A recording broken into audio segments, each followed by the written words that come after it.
Hello dear students, एक बार फिर से आपका अपने YouTube चैनल विज्ञान हर घर बने पाठशाला में बहुत बहुत स्वागत है। प्रिय बच्चों, उम्मीद है आप बिल्कुल ठीक हैं, स्वस्थ हैं और अच्छे से ऑनलाइन कक्षाओं में पढ़ाई कर रहे हैं और बिल्कुल अच्छे से आप अपने फर्स्ट टर्मिनल एग्जामिनेशन की तैयारी भी कर रहे हैं, जो आपकी 7 सितंबर से शुरू हो रही है। तो बच्चों, आज आपका हम विज्ञान का अंतिम चैप्टर पढ़ने वाले हैं, चैप्टर नंबर 16, प्राकृतिक संसाधनों का प्रबंधन, मैनेजमेंट ऑफ नेचुरल रिसोर्सेज।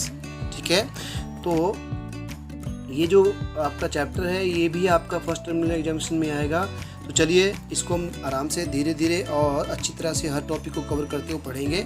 चलिए शुरू करते हैं, प्राकृतिक संसाधनों का प्रबंधन। तो बच्चों, सबसे पहले तो हमें ये समझना है कि what do you mean by natural resources, यानी प्राकृतिक संसाधन होते क्या हैं। तो बच्चों, वे संसाधन जो हमें प्रकृति ने दिए हैं और जो जीवों के द्वारा इस्तेमाल किए जाते हैं, यानी जो हमें नेचर, ऐसे संसाधन जो हमें नेचर प्रोवाइड करती है उन्हें हम प्राकृतिक संसाधन या नेचुरल रिसोर्सेज कहते हैं। ठीक है, जैसे कि मिट्टी, जल, कोयला, पेट्रोलियम, वन्य जीव और वन, ये सारे क्या है, हमारे नेचुरल रिसोर्सेज है जो हमें प्रकृति ने प्रोवाइड किए हैं, तो इनको बोलते हैं प्राकृतिक संसाधन। ठीक हो गया। अब आता है बच्चों प्रदूषण। प्रदूषण क्या होता है, यह कितने प्रकार का होता है। ठीक है, तो बच्चों प्रदूषण क्या है, प्राकृतिक संसाधनों को दूषित करना ही प्रदूषण कहलाता है। यानी प्राकृतिक जो नेचुरल रिसोर्सेज है उनको अगर हम पॉल्यूट करते हैं तो इसी को हम पॉल्यूशन कहते हैं। अब प्रदूषण कितने प्रकार का होता है बच्चों, ये देख लेते हैं। प्रदूषण जो है बेसिकली हमारे 3 प्रकार का होता है। पहला है जल प्रदूषण यानी वाटर पॉल्यूशन, दूसरा है हमारा मृदा प्रदूषण यानी सॉइल पॉल्यूशन, तीसरा है हमारा वायु प्रदूषण यानी एयर पॉल्यूशन। इसके अलावा भी आपका जैसे और साउंड पॉल्यूशन होता है ना, नॉइज पॉल्यूशन, ये भी होते हैं। पर बेसिकली जो आपके ये 3 प्रकार के होते हैं, इनको हम 1 बाय 1 पढ़ेंगे। पहले हम पढ़ लेते हैं इनके द्वारा जो है पर्यावरण में समस्या क्या क्या होती है। देखिए, पर्यावरण समस्या क्या है। पर्यावरण समस्याएं जो है वैश्विक समस्याएं होती हैं बच्चों, इससे पूरे विश्व की समस्या होती है। इसका समाधान अथवा परिवर्तन में हम अपने आप को असहाय पाते हैं। ठीक है, इसके लिए अनेक अंतर्राष्ट्रीय कानून एवं नियम बनाए गए हैं। हमारे देश में भी पर्यावरण संरक्षण हेतु अनेक कानून हैं। अनेक राष्ट्रीय एवं अंतर्राष्ट्रीय जो हमारे संगठन हैं, संस्थाएं हैं, वो भी पर्यावरण संरक्षण हेतु कार्य कर रही है। ठीक है बच्चों, अब आता है हमें प्राकृतिक यानी जो नेचुरल रिसोर्सेज हैं उनके प्रबंधन की आवश्यकता क्यों है। ठीक है, why do we need the management of natural resources. तो लेट्स स्टार्ट इट। बिकॉज प्राकृतिक संसाधनों के संपोषित विकास के लिए, ठीक है, यानी हमें जो अपने नेचुरल रिसोर्सेज है उसको अगर हमें अच्छी तरह से मेंटेन रखना है, डेवलप करना है, तो उसके लिए हमें इनकी संसाधनों का एक मैनेजमेंट करना आवश्यक है। दूसरा, विविधता को बचाने के लिए, यानी जो हमारी डाइवर्सिटी है उसको अगर हमें सेफ रखना है तो उसके लिए भी हमें प्राकृतिक संसाधनों को संरक्षित करना जरूरी है। तीसरा, पारिस्थितिक तंत्र को बचाने के लिए। ठीक है। चौथा है, प्राकृतिक संसाधनों को दूषित होने से बचाने के लिए भी हमें प्राकृतिक संसाधनों का यानी नेचुरल रिसोर्सेज का मैनेजमेंट करना आवश्यक है। पांचवा है, संसाधनों को समाज के सभी वर्गों में उचित वितरण और शोषण से बचाना, यानी प्राकृतिक संसाधनों का जो दोहन हम सभी कर रहे हैं उससे भी इसको बचाने के लिए हमें इसका प्रॉपर मैनेजमेंट करना बहुत आवश्यक है। अब आता है बच्चों संसाधनों के दोहन का अर्थ क्या होता है, यानी जो हम नेचुरल रिसोर्सेज हैं उनको हम यूटिलाइज करते हैं, दैट इज कॉल्ड दोहन। तो जब हम प्राकृतिक संसाधनों का अंधाधुंध यानी बहुत बुरी तरह बेतहाशा उपयोग करें तो बड़ी तीव्रता से ही प्रकृति में इसका ह्रास यानी इसका कमी होने लगती है। तो इससे क्या होगा, हम पर्यावरण को क्षति पहुंचाते हैं। मान लीजिए जब हम खुदाई से प्राप्त धातु का निष्कर्षण करते हैं तो साथ ही साथ अपशिष्ट पदार्थ भी होता है जो निकलता है, जिसका निपटारा करना बहुत मुश्किल होता है, जो कि पर्यावरण को दूषित करता है। अब इस पदार्थों के कारण जो है प्रकृति में बड़ी आपदाएं होती हैं और ये संसाधन हमारे ही नहीं अपितु अगली कई पीढ़ियों के लिए भी धरोहर है, तो उनके लिए यह खत्म हो जाएगी फिर। इसलिए हमें क्या करना चाहिए, प्राकृतिक रिसोर्सेज या नेचुरल रिसोर्सेज का बहुत सोच समझकर जहाँ तक हो सके कम से कम इस्तेमाल करना चाहिए। उदाहरण के लिए पेट्रोल, डीजल, ये आगे पढ़ेंगे हम। इसके बाद आता है बच्चों गंगा कार्य परियोजना। इसके ऊपर भी एक नोट्स आ जाता है कि गंगा कार्य परियोजना के ऊपर संक्षिप्त नोट लिखिए। तो ये है क्या, ये कब शुरू हुई देखते हैं। तो बच्चों गंगा कार्य जो परियोजना है वो हमारी शुरू हुई थी कब, सन 1985 में गंगा स्तर के सुधारने के लिए बनाया गया था। इस कार्य परियोजना को करोड़ों रुपए का एक प्रोजेक्ट है जिसे सन 1985 में गंगा की गंदगी को सुधारने के लिए बनाया गया था। अब इस कार्य परियोजना के क्या उद्देश्य थे? इसके मुख्य उद्देश्य ये थे कि गंगा के जल की गुणवत्ता कम हो गई थी जिसको ठीक करना था। दूसरा था कि गंगा के जल पर सुधारने के लिए ही इसको बनाया गया था। अब इसके बाद आता है बच्चों हमारा कि जल की गुणवत्ता जांचने के तरीके कौन कौन से होते हैं वो देख लेते हैं। हम जो पानी पीते हैं अपने घरों में या कोई भी नदी का पानी हो उसकी गुणवत्ता क्वालिटी को कैसे मापा जाता है ये आपको बताते हैं। अब आपको पता है पीएच आपने देखी होगी।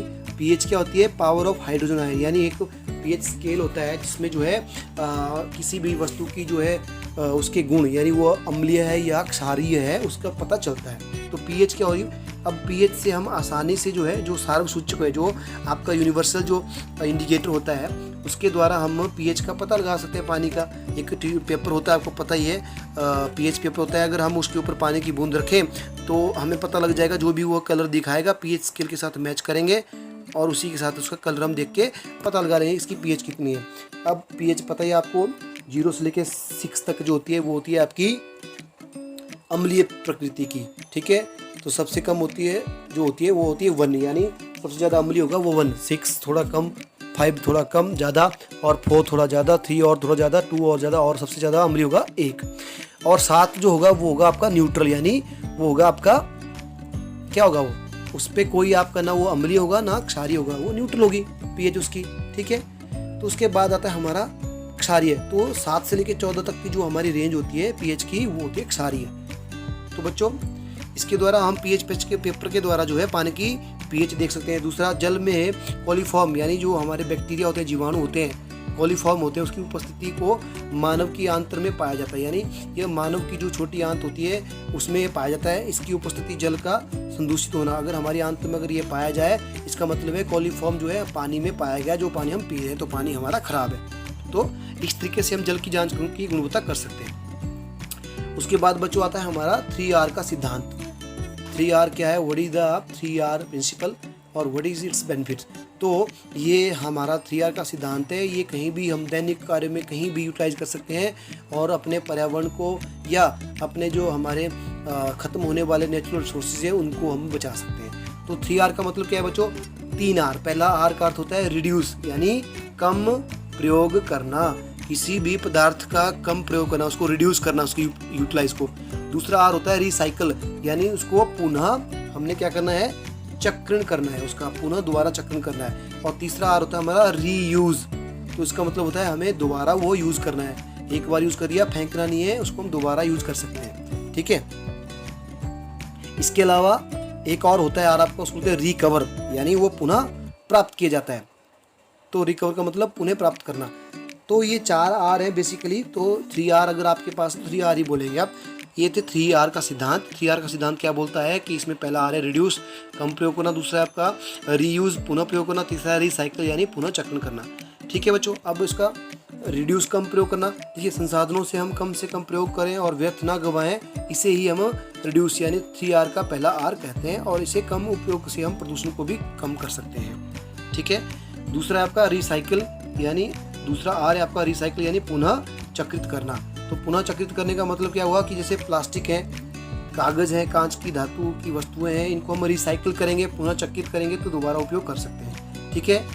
जल्द समाप्त होने वाली संसाधनों को हम बचाया जा सकता है इससे, और ये पर्यावरण को प्रदूषित ना करें, इसलिए हम इनको इधर उधर ना फेंकें, इनको इकट्ठा करें और पुनः चक्रित करने के लिए हम इसको फैक्ट्री में भेजें या जो हमारे पास उठाने वाला था इनको उसको दें।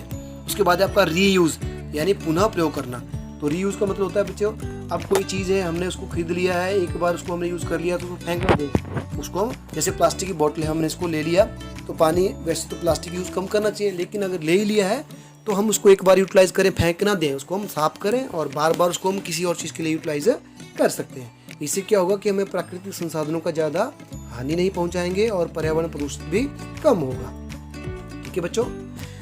ये थे आपका 3R का सिद्धांत और उसका महत्व। अब उसके बाद आता है आपका संपोषित विकास।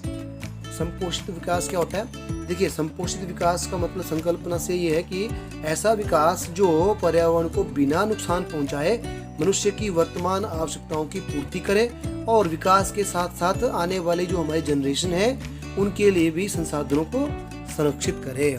संपोषित विकास का मतलब ये है कि हम जितने भी हमारे रिसोर्सेज हैं उनको ढंग से सोच समझ कर कम से कम उनको नुकसान पहुंचाए यूज़ करें और आने वाले जनरेशन के लिए भी उनको बचाकर रखें। ठीक है बच्चों, अब संपोषित विकास का उद्देश्य क्या है? देखिए, इसके उद्देश्य यही है, मैं जो आपको बताया, मनुष्य की वर्तमान आधारभूत आवश्यकताओं की पूर्ति एवं विकास के लिए इसको प्रोत्साहित करना। दूसरा है इसका पर्यावरण को बिना नुकसान पहुंचाए भावी पीढ़ी आने वाली जनरेशन के लिए इनको सुरक्षित करना। तीसरा इसका उद्देश्य है पर्यावरण संरक्षण के साथ साथ आर्थिक विकास को भी बढ़ावा देना। इसके बाद हमारा चौथा, साथ में हम प्राकृतिक संसाधनों का प्रबंधन करते समय निम्नलिखित बातों का ध्यान रख सकते हैं। कौन कौन सी बातों के द्वारा हमें अपने संसाधनों का प्रबंधन मैनेजमेंट करना चाहिए? देखिए, पहला है दीर्घकालिक दृष्टिकोण, एक लॉन्ग टर्म हमारा विजन होना चाहिए। ठीक है, इसके अंतर्गत हम क्या करें, इन संसाधनों को अगली जनरेशन तक पहुंचा सकें। दूसरा, इनके दोहन शोषण या इनके उपयोग से हमें बचाना चाहिए, ज़्यादा से अति उपयोग से। तीसरा है इसका, यदि सुनिश्चित हो कि हमें यह सुनिश्चित करें कि आवश्यकता है कि इनका वितरण सभी वर्गों को समान रूप से हो, तो न कि मुट्ठी भर अमीर लोगों और शक्तिशाली लोगों को इसका लाभ मिले। तो हमें यह भी सुनिश्चित करना चाहिए कि इन संसाधनों का उपयोग जो है सभी लोगों के लिए एक समान रूप से हो, ना कि जिनके पास सत्ता है, पावर है, जो अमीर है वही इनका दोहन करें। ठीक है, इसके बाद बच्चों अगला आता है हमारा संपोषित प्राकृतिक संसाधनों के प्रबंधन में अपशिष्टों के सुरक्षित निपटान की व्यवस्था भी होनी चाहिए। तो ये था इसका आपका प्राकृतिक संसाधनों का प्रबंधन किस प्रकार किया जा सकता है। अब इसके बाद आता है हमारा वन्य जीवन एवं वन्य। तो बच्चों, इसमें आता है पहला हमारा वन्य जैव विविधता के तप्त स्थल यानी हॉटस्पॉट क्या क्या है। देखिए, वास्तव में क्या होता है बच्चों, वन एक ऐसा स्थान है जिसमें जो जैव विविधता का तप्त स्थल कहा जाता है। वन को ही जैव विविधता का तप्त स्थल कहा जाता है। क्यों कहा जाता है? क्योंकि वनों में जैव विविधता के अनेकों उदाहरण सुरक्षित होते हैं। अब ये स्थल के सभी प्राणी जात और वनस्पति जात को न केवल प्राकृतिक संरक्षण प्रदान करता है, अपितु वन जो है अनेक वृद्धि और विकास के लिए भी पोषण भी देता है। ठीक है बच्चों, अब आता है जैव विविधता यानी बायोडाइवर्सिटी क्या होती है। तो बायोडाइवर्सिटी किसी एक क्षेत्र में पाई जाने वाली विविध प्रकार की स्पीशीजों की संख्या है, जैसे पुष्पी पौधे, पक्षी, कीट, सांप, जीवाणु और कवक। तो इन सब को मिलाकर एक जैव विविधता बनती है किसी क्षेत्र में। अब जैव विविधता के नष्ट होने के परिणाम क्या हो सकते हैं बच्चों?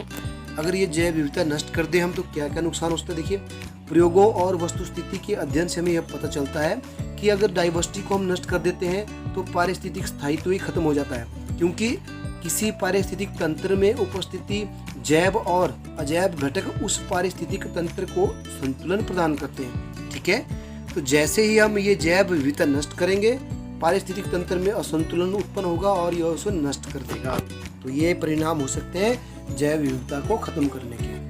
तप्त स्थल, ऐसा स्थल जहां अनेक प्रकार की संपदा पाई जाती है, उसको हम तप्त स्थल हॉटस्पॉट कह सकते हैं। ठीक है, दावेदार कौन है इसके? ऐसे लोग जिनका जीवन कार्य किसी चीज पर निर्भर हो, वे इसके दावेदार होते हैं। ठीक है, यानी जो किसी भी चीज के ऊपर, कार्य के ऊपर निर्भर हो, जो इनका उपयोग करते हैं, वो उसके दावेदार होंगे। ठीक है बच्चों, अब वनों के दावेदार देख लेते हैं कौन से। वनों के दावेदार होते हैं वहाँ के स्थानीय लोग। वन के अंदर एवं इसके निकट रहने वाले लोग अपने अनेक आवश्यकताओं के लिए वन पर निर्भर करते हैं, चाहे वो फल है, चाहे वो लकड़ी है रहने के लिए, चाहे वो भोजन की व्यवस्था हो, उसके लिए वनों पर निर्भर करते हैं। उसके बाद दूसरे दावेदार वनों के आते हैं, वो होते हैं सरकार और वन विभाग। तो सरकार और वन विभाग जिनके पास वनों का स्वामित्व होता है, वो भी इसके लिए दावेदार हैं तथा वे वनों में प्राप्त संसाधनों को नियंत्रित करते हैं। अब जैसे आपको पता ही है, आपके यहाँ पे DFO होगा, जो फॉरेस्ट जैसे देवदार के पेड़ हैं, तो आपका उसके दावेदार है सरकार और फॉरेस्ट डिपार्टमेंट। आप अपनी मर्जी से पेड़ नहीं काट सकते, उसके लिए आपको परमिशन लेना पड़ती है। क्यों लेना पड़ती है भाई? क्योंकि ये जो पेड़ होते हैं इसकी संरक्षणता फॉरेस्ट डिपार्टमेंट की और सरकार के पास होती है। तो ये दूसरे दावेदार आते हैं वनों के। तीसरे दावेदार कौन होते हैं बच्चों?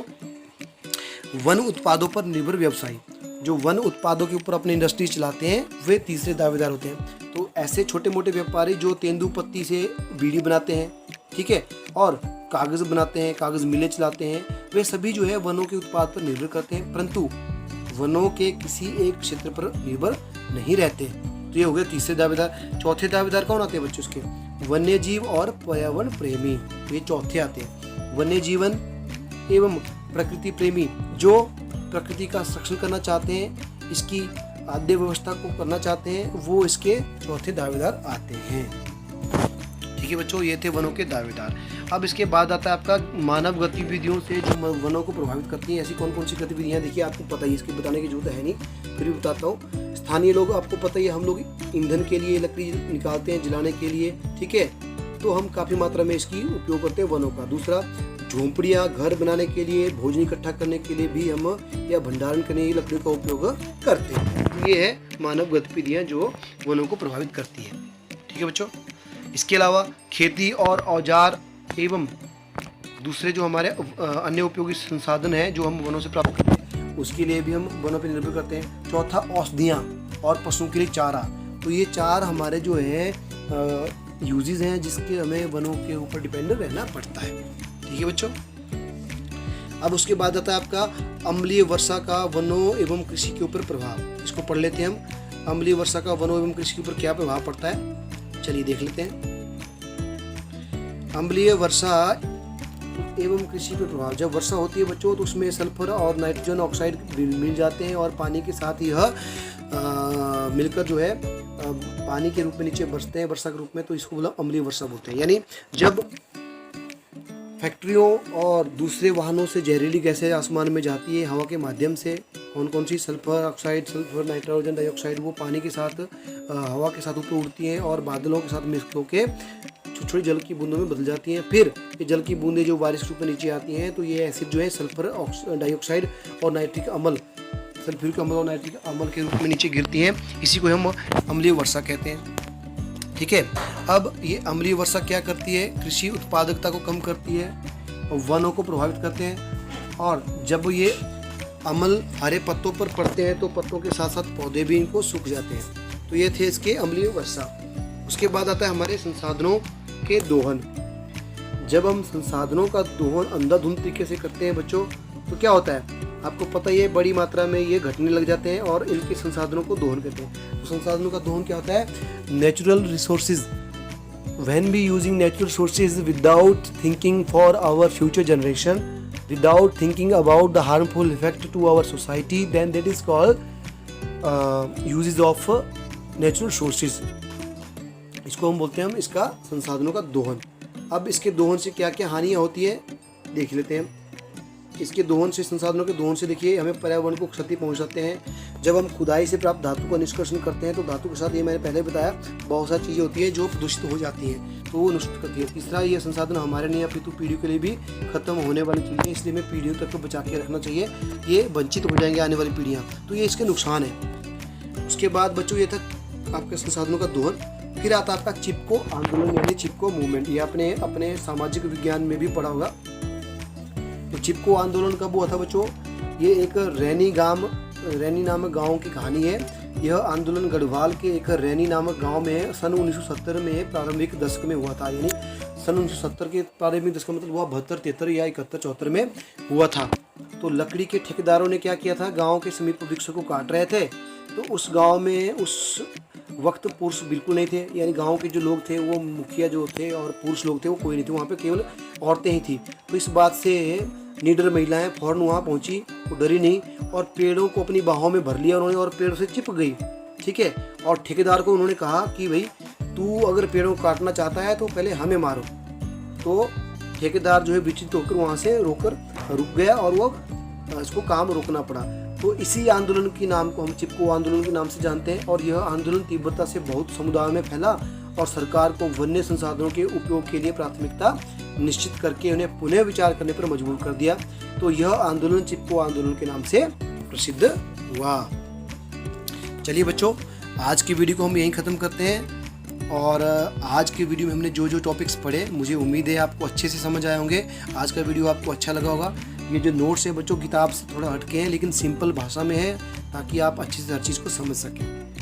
तो मिलते हैं अगले वीडियो बच्चों इसके आगे वाला टॉपिक लेकर और इसके अभ्यास के प्रश्नों को लेकर। तब तक के लिए अपना ध्यान रखें और ऑनलाइन तरीके से पढ़ते रहें और सुरक्षित रहें।